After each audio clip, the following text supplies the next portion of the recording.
It all started on an unremarkable Monday morning, though for me, it was the end of a grueling 12-hour night shift at the hospital.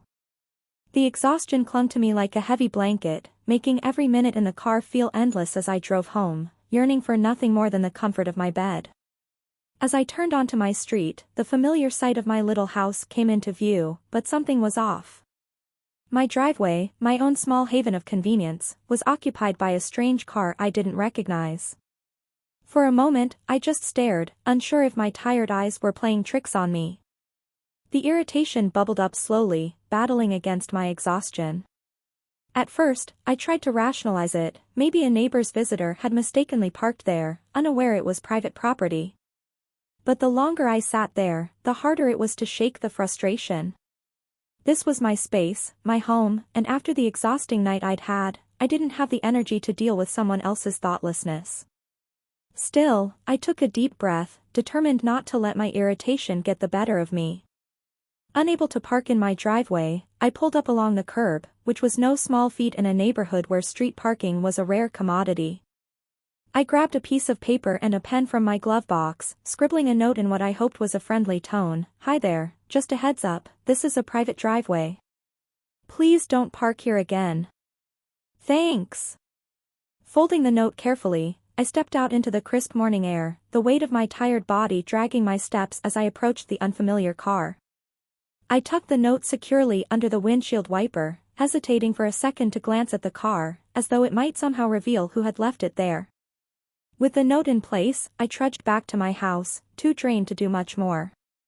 I unlocked the door, kicked off my shoes, and collapsed onto the couch without even making it to my bedroom. Frustration still lingered at the edges of my mind, but sleep overtook me quickly. Little did I know, this minor inconvenience was just the beginning of a much larger and unexpected ordeal. The next day, I woke up to the faint sound of voices outside my window. Rubbing the sleep from my eyes, I shuffled over to peek through the blinds.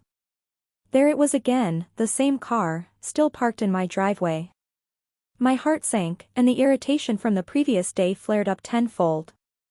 Who could be so inconsiderate? And worse, who would ignore a polite note? I threw on a jacket and stormed outside, determined to confront whoever had the audacity to leave their car there a second time. As I stepped out, I saw a man standing by the car, casually talking on his phone. He was tall, with an air of indifference that only fueled my frustration. For a moment, I hesitated, unsure how to approach the situation. But the anger bubbling inside me gave me the push I needed. "Excuse me," I called out, trying to keep my voice steady but firm. The man glanced up, seemingly unfazed by my presence. He ended his call abruptly and turned to face me with a faint, almost dismissive smile. "Can I help you?" he asked, his tone bordering on condescension. I gestured toward the car. "This is my driveway. I left a note yesterday asking you not to park here. You're blocking me from using my own space." His smile faded, replaced by a look of mild annoyance. "Oh, that was your note? Sorry about that," he said, though there was no sincerity in his voice. "I figured it wouldn't be a big deal. I'm just visiting a friend down the street." "Well, it is a big deal," I shot back, the tension in my voice impossible to hide. "This is my property, and I need access to my driveway. There's plenty of street parking available." He shrugged, as if my words barely registered. "Look, I'll move it later. I'm running late right now." With that, he turned back to his phone, signaling the end of the conversation in his mind. I stood there, stunned. The blatant disregard left me momentarily speechless. As he walked away, my frustration boiled over into anger.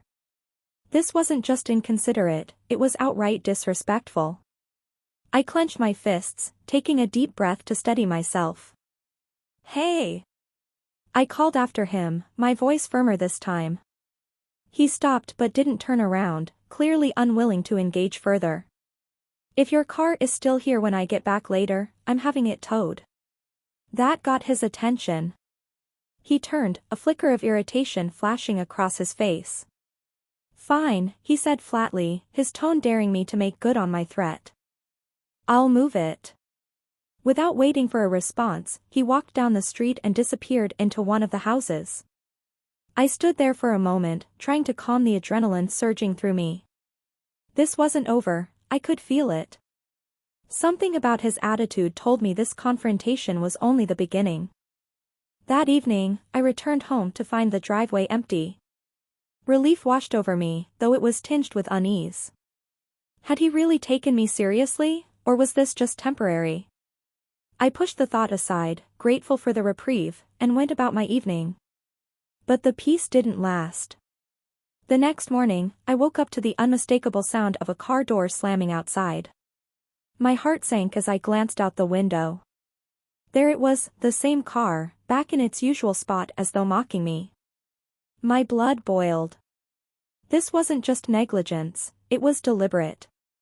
Fueled by indignation, I grabbed my phone and headed outside. The man was nowhere to be seen, but this time, I wasn't leaving another note. Instead, I took pictures of the car and its license plate. If he wanted to play games, I was ready to play too. I called the towing company, explaining the situation and emphasizing that this was private property. As I waited, I paced the driveway, my anger simmering just below the surface. This wasn't how I wanted to spend my morning, but I wasn't going to let him walk all over me. Half an hour later, the tow truck arrived, its engine rumbling like a promise of justice. The driver assessed the situation and gave me a knowing nod. "Happens all the time," he said. "People think they can park wherever they want." As the tow truck hooked up the car, a voice rang out from down the street. "Hey! What the hell are you doing?" I turned to see the man jogging toward us, his expression a mix of anger and disbelief. "You can't just tow my car," he shouted, stopping a few feet away from me. "I warned you," I said, my voice cold and steady. "This is private property. You've had plenty of chances to park somewhere else, but you chose to ignore me." "You didn't have to go this far," he snapped, his frustration evident. "I gave you every opportunity to handle this like an adult," I replied. "Now, you can deal with the towing company." The driver, unfazed by the escalating tension, finished securing the car. "You can pick it up at the lot," he said curtly before climbing back into the truck. The man watched helplessly as his car was towed away, his anger now directed entirely at me. "This isn't over," he muttered, his voice slow and menacing. I met his glare with one of my own. "You're right," I said, my tone firm. "It's not over until you learn to respect other people's boundaries."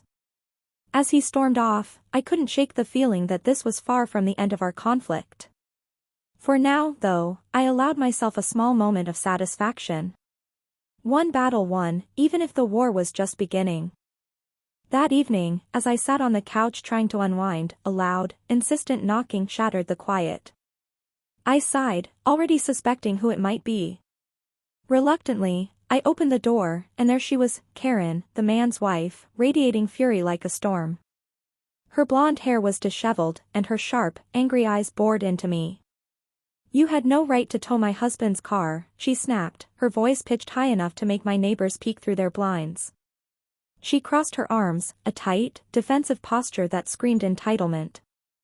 I stepped onto the porch, refusing to let her dominate the space. "Your husband had no right to keep parking on my property after I asked him multiple times not to. I warned him." "You didn't have to be so dramatic," she hissed, taking a step closer. "Do you know how inconvenient this is for us? My husband has important things to do. And now, we're stuck paying a ridiculous fee to get our car back because of you." Her words were dripping with self-righteousness, but I wasn't about to be intimidated. I stood my ground. "Karen," I said, my voice firm but calm, "your husband ignored all my warnings. This isn't about being dramatic, it's about respect. If the roles were reversed, would you let someone treat your property like this?" She waved her hand dismissively, as if I were being absurd. "This is just petty. You could have come to talk to me before towing it. We could have worked this out like neighbors." I raised an eyebrow, incredulous. "Like neighbors?" "Karen, I left notes. I spoke to your husband directly. He ignored me every single time. What else was I supposed to do? Her face flushed red, and for a moment, I thought she might explode. Instead, she threw her hands up in exasperation. This is harassment, she exclaimed, her voice escalating. I'll have you know that we have rights too. Karen, I said, my patience wearing thin, this isn't harassment. This is accountability. I've done everything by the book, and I have every right to tow a car that's illegally parked on my property. If you feel otherwise, feel free to take it up with the towing company, or a lawyer. Her jaw tightened, and for a second, she just stared at me, as if willing me to crumble under her glare. When I didn't, she let out an exaggerated scoff. Unbelievable, she spat before storming off, muttering something about entitled people under her breath. As she marched back to her house, slamming the door behind her, I leaned against the porch railing, my heart pounding. The adrenaline of the confrontation left me rattled, but I also felt a strange sense of vindication. Karen's meltdown might have been dramatic, but it was also telling. They weren't used to being held accountable, and for once, they'd been forced to face the consequences of their actions. Still, as the evening wore on, I couldn't shake the feeling that this wouldn't be the last time I'd have to deal with Karen, or her husband. The next morning, I woke to find a flurry of activity outside. Karen and her husband had taken their vendetta to the next level. A folding table sat in the middle of their front lawn, adorned with a poorly made sign that read, "Justice for our neighborhood." Karen stood behind it, clipboard in hand, her face set in a determined scowl. Her husband hovered nearby, waving to passers-by and urging them to stop. I watched from my window, both amused and bewildered. It didn't take long to piece together what they were up to, a petition. The idea was laughable, but the sheer audacity of it made me curious. By mid-morning, Karen had roped in a handful of neighbors. She paced back and forth, gesticulating wildly as she delivered what I imagined was a passionate diatribe about my unreasonable actions. Occasionally, she pointed toward my house for dramatic effect, her audience nodding sympathetically. Around noon, my doorbell rang. I opened it to find Karen, her clipboard clutched tightly to her chest, flanked by two neighbors. Her face was a mask of faux professionalism, though her eyes gleamed with triumph. "We're collecting signatures to address the growing hostility in the neighborhood," she began, her tone dripping with condescension. "Your actions have disrupted the harmony of our community, and we believe it's time to find a better solution, one that doesn't involve towing cars or escalating conflicts." I folded my arms, leaning against the doorframe. "Is that so?" I said, my voice calm but firm. "And what exactly does this petition propose?" Karen smiled, as if she'd been waiting for this question. "It's simple. We're asking everyone to agree that towing cars without a neighborhood vote is an abuse of power. We want to establish a community agreement about parking and property boundaries." I couldn't help but laugh. "Karen, this isn't a homeowners association. This is private property. You can't dictate what happens on land you don't own." Her smile faltered, but she pressed on. "The neighborhood has a right to weigh in when someone's actions affect the whole community. You've made it clear you don't value cooperation, but we do." I glanced at the two neighbors beside her, both of whom suddenly looked sheepish. "Let me guess," I said, turning back to Karen. "Did you tell them the whole story? About the repeated warnings I gave your husband before towing his car? Or did you conveniently leave that part out?" Karen flushed, her grip tightening on the clipboard. "The point is, you went too far," she snapped. "This isn't just about us. It's about the principle." I shook my head, stepping forward just enough to close the gap. "No, Karen, this is about accountability. Your husband ignored me, and now you're trying to make it my problem. You can wave that clipboard around all you want, but it doesn't change the facts." One of the neighbors shifted uncomfortably. "I think we've heard enough," she muttered, tugging at the other's sleeve. "This really doesn't seem like our business." As they walked away, Karen's composure cracked. "Fine," she barked. "But don't think this is over. We'll see who the neighborhood sides with." She turned on her heel and stormed off, muttering under her breath. I watched as she returned to her table, where her husband was flipping through the sparse list of signatures, his expression growing darker by the second. By the end of the day, the table was gone, and so was their petition. Despite Karen's theatrics, it seemed the neighborhood wasn't as eager to rally behind her as she'd hoped. For now, at least, the battle appeared to be over. But I had a feeling the war was far from won. A few days passed, and while Karen's failed petition had brought a brief moment of peace, it wasn't long before she found new ways to stir the pot. Subtle at first, her antics quickly escalated, as if she couldn't bear to let the conflict fade into memory. It started with petty acts of sabotage. My trash bins, neatly placed at the curb on collection day, mysteriously ended up tipped over and scattered across the street. A delivery package left on my doorstep went missing, only to reappear a day later, soggy and suspiciously dented. The sprinklers on Karen's lawn suddenly seemed to have a mind of their own, conveniently dousing me whenever I walked past her house. At first, I chalked it up to coincidence, but the pattern became too obvious to ignore. Karen had declared a silent war, and I was squarely in her crosshairs. Then came the noise. Every evening, like clockwork, Karen's husband would fire up their old lawnmower and run it back and forth along the edge of their property, despite the fact that their lawn was already trimmed to perfection. If it wasn't the mower, it was their dog, an excitable little terrier that they'd let bark endlessly, especially when I was outside. One night, I found a flyer taped to my mailbox. It was a crude, anonymously written pamphlet titled "What's Happening to Our Neighborhood," filled with exaggerated claims about my supposed unneighborly behavior.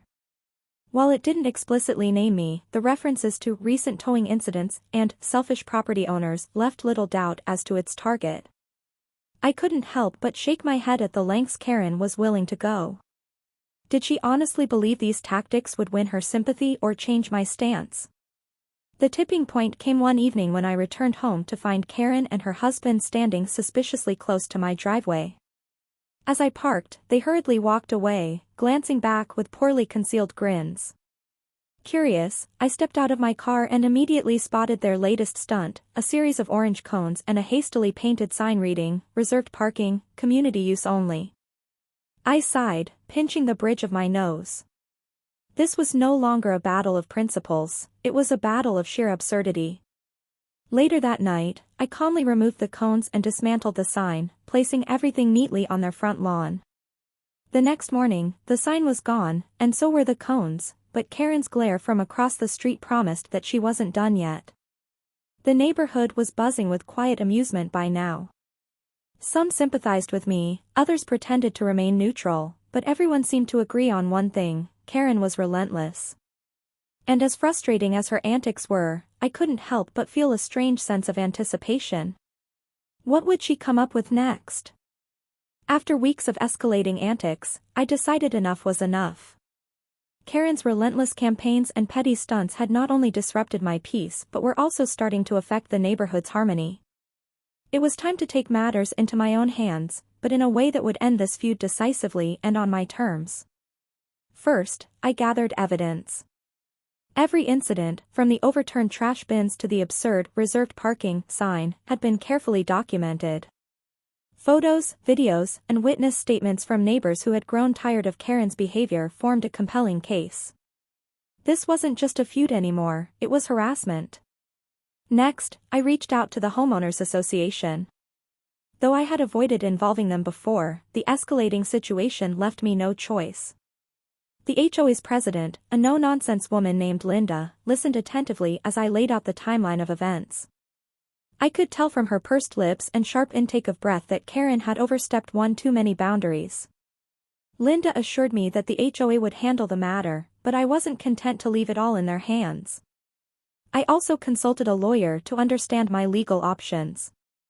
A strongly worded cease and desist letter was drafted, citing harassment and defamation, and sent directly to Karen. Karen's reaction was, predictably, explosive. The day she received the letter, she stormed out of her house and marched straight to my door, fists clenched and face red with fury. I braced myself as the doorbell rang, but when I opened it, I remained calm and resolute. You think you can threaten me with your fancy letters, she spat, waving the document in my face. This isn't a threat, Karen, I replied evenly. It's a boundary. Something you seem to have trouble respecting. Karen sputtered, searching for a retort, but I didn't give her the chance. This stops now, I continued. The HOA is aware, the neighborhood is watching, and I've done everything by the book. Any further action from you, and I'll have no choice but to escalate legally. For the first time, Karen hesitated. Her bluster faltered, and for a fleeting moment, I saw something akin to doubt flicker across her face. Without another word, she turned on her heel and stomped back to her house. Over the next few days, a strange calm settled over the neighborhood. Karen's antics ceased entirely, and her once frequent appearances on her porch became rare. The HOA followed through, issuing her a formal warning and mandating community service hours as a penalty for her disruptive behavior.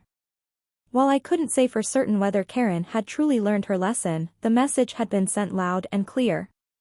My driveway remained untouched, my trash bins undisturbed, and my packages intact. The neighborhood breathed a collective sigh of relief, and so did I.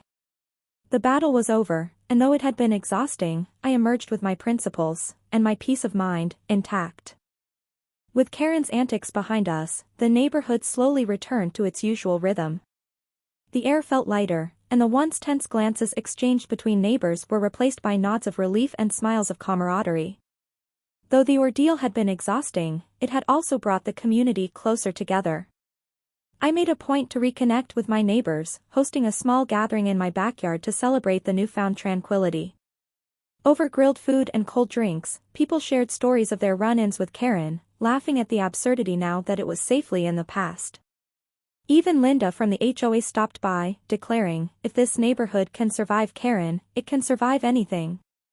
As for Karen, she seemed to have retreated into a self-imposed exile. Her curtains remained drawn, and her once frequent appearances in the neighborhood gossip circles became non-existent. Occasionally, I would catch a glimpse of her watering her lawn or collecting her mail, but our interactions were reduced to terse nods, and I was fine with that. The experience had taught me a lot, not just about standing up for myself but also about the power of a united community. I had learned to pick my battles wisely and to rely on the strength of collective support when faced with a relentless adversary. Months later, when a "for sale" sign appeared on Karen's lawn, the neighborhood buzzed with speculation. Some whispered that the HOA's penalties had been the final straw for her, others claimed she had decided to move closer to family. Whatever the reason, her departure marked the end of an era, one that no one seemed eager to revisit. On the day the moving trucks arrived, I watched from my kitchen window as Karen supervised the loading of her belongings. Though I didn't feel the need to say goodbye, I did feel a strange sense of closure. Karen had been a formidable adversary, but in the end, she couldn't outlast the unity of the community she had tried so hard to disrupt. As the truck drove away, I stepped outside and took a deep breath. The neighborhood was quiet, peaceful, and full of promise. It wasn't just my home, it was a place where I had found resilience, friendship, and the strength to stand firm. Life went on, and so did we. For the first time in what felt like forever, I could enjoy my morning coffee on the porch without fear of interruption. The sun rose over the neighborhood, bright and unburdened, as if to say, the storm had passed, and we were finally free. Reflecting on the entire ordeal with Karen, I came to realize that sometimes standing up for your boundaries is not just about defending your property, it's about asserting your right to peace and respect. The experience had been draining, but it also brought some invaluable lessons. First, it taught me the importance of being firm but fair. At the beginning, I had tried to approach the situation with kindness, leaving notes and hoping for understanding. But when that didn't work, I had to switch gears and stand my ground. There's a delicate balance between being patient and being taken advantage of, and learning to recognize when one has crossed that line is crucial. Second, the power of community became abundantly clear. I could have dealt with Karen alone, but the support of my neighbors made all the difference. They understood my frustrations and stood by me when things escalated. It wasn't just about a single driveway, it was about a shared understanding of mutual respect and shared space. The sense of unity that formed around a common cause strengthened the bonds between us, and I'm grateful for that. Finally, it was a reminder that not every conflict needs to be resolved by confrontation. Sometimes, the best way to deal with someone like Karen is to let them self-destruct by their own actions. I didn't need to constantly engage her, nor did I need to fight every battle. By staying calm and letting the situation unfold, I had the satisfaction of watching Karen's own behavior unravel without me having to lift a finger. Most importantly, I learned that boundaries are a vital part of any healthy environment, whether it's in a home, a neighborhood, or a workplace. And while some people may test those boundaries, it's essential to stand your ground and make sure those lines are clear. Now, when I look back at that time, I don't just remember Karen's antics, I remember how I held firm, how the community rallied together, and how we all came out stronger. It wasn't just about the driveway, it was about reclaiming our space, our peace, and our right to live without fear of being trampled by someone else's sense of entitlement. And if another Karen ever comes along? Well, I'll be ready, this time, with a tow truck on speed dial and a community that knows the value of standing together.